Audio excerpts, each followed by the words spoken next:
თბილისის დიდ საკონცერტო დარბაზში გუშინ ჯაზ ფესტივალი ისეთი ცნობილი მუსიკოსების კონცერტით გაიხსნა, როგორებიც არიან ჯაზ პიანისტი, კომპოზიტორი მიშელ კამილო და ამერიკელი გიტარისტი ალდი მეოლა. ორივე მუსიკოსმა ერთმანეთისგან სრულიად განსხვავებულ სივრცეში ამოგზაურა ქართველი მსმენელი. როგორ ჩაიარა თბილისში რიგით მე-17 საერთაშორისო ჯაზ ფესტივალის გახსნა, ნახეთ დათო აბრამიშვილის სიუჟეტში. Thought მიესალმეთ, თქვენს წინაშეა ალდი მეოლო პროექტი Beatles and More. გუშინ თბილისში რიგით მე-17 საერთაშორისო ჯაზ ფესტივალი გაიხსნა. როგორც წინა 16 შემთხვევაში, სცენაზე ამჯერადაც მიხეილ გიორგაძე წარსდგა, თუმცა უკვე განსხვავებული სტატუსით. დღეს უკვე კულტურის მინისტრმა ძველებული ჯაზური რეგთაიმის ინტონაციით წარადგინა ამერიკელი გიტარისტი ალდი მეოლა.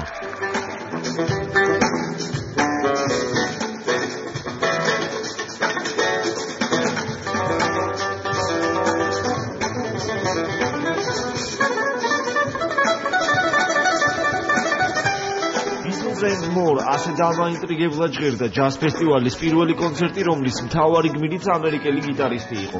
თბილისში ალდი მეოლა საკუთარ ბენდთან და სიმებიან კვარტეტთან ერთად ჩამოვიდა. მუსიკოსი, რომელმაც 4 დეკადის განმავლობაში 20-მდე განსხვავებული ალბომი შექმნა, ქართველი მელომანების წინაშე ბიტლზის ინსპირაციით შექმნილი კომპოზიციებით წარსდგა.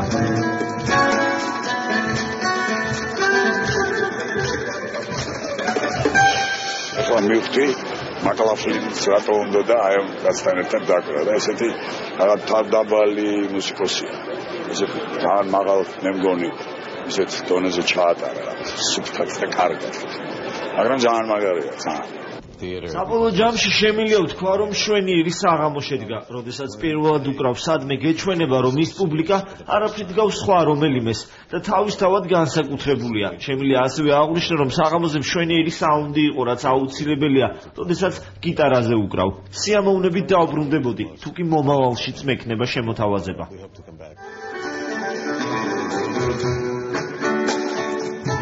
მუსიკის უამრავი cover ვერსია არსებობს და რაც თავარია თითქმის ყველა ჟანრში. ამიტომ ამერიკელი გიტარისტის წინაშე რთული ამოცანა იდგა. როგორ გაეხადა საკუთარი ვერსია, მას ყველასგან განსხვავებული. გამოსავალი კი გიტარისტმა გუშინ იმპროვიზაციაში იპოვნა.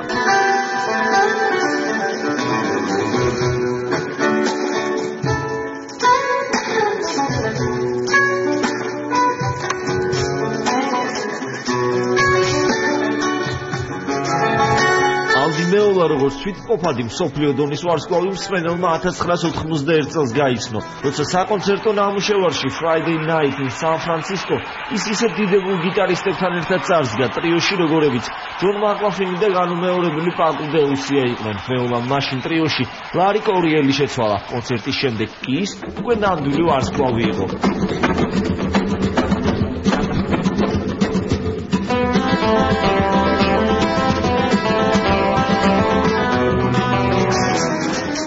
შემდეგ სცენაზე მიშელ კამილო გამოჩნდა. პირველივე აკორდიდან მსმენელი მარტივად მიხვდა, რომ ალდი მეოლასგან განსხვავებით კამილოს კვარტეტი სულ სხვა ჯაზურ ტერიტორიაზე არსებობდა.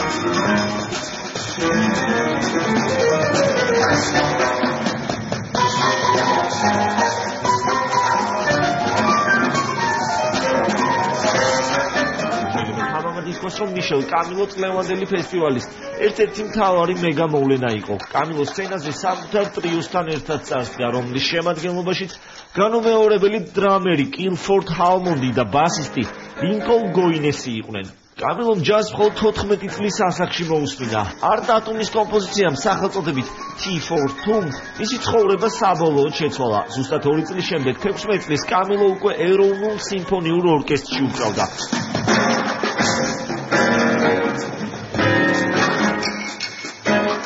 შვენიერი პერფორმანსი იყო, ისეთი როგორც სამხრეთულ პუბლიკას შეჰპერი, სწორედ ამიტომაც დაუკარი ასე ხანგრძლივად ბისზე. ყველაზე მეტად რომელ მუსიკოსთან თანამშრომლობა მახსენდება? რა თქმა უნდა, ჯორჯ ბენსონი, ჰერბი ჰენკოკი, ჩიკ კორეა და ჯაკო პასტორიუსი გენიოსები არიან, მაგრამ მე როგორც დომენიკელი, დიზი გილესპის ან არტურო სანდავალს გავიხსენებდი და რა თქმა უნდა გამოვარჩევდი კიდეც.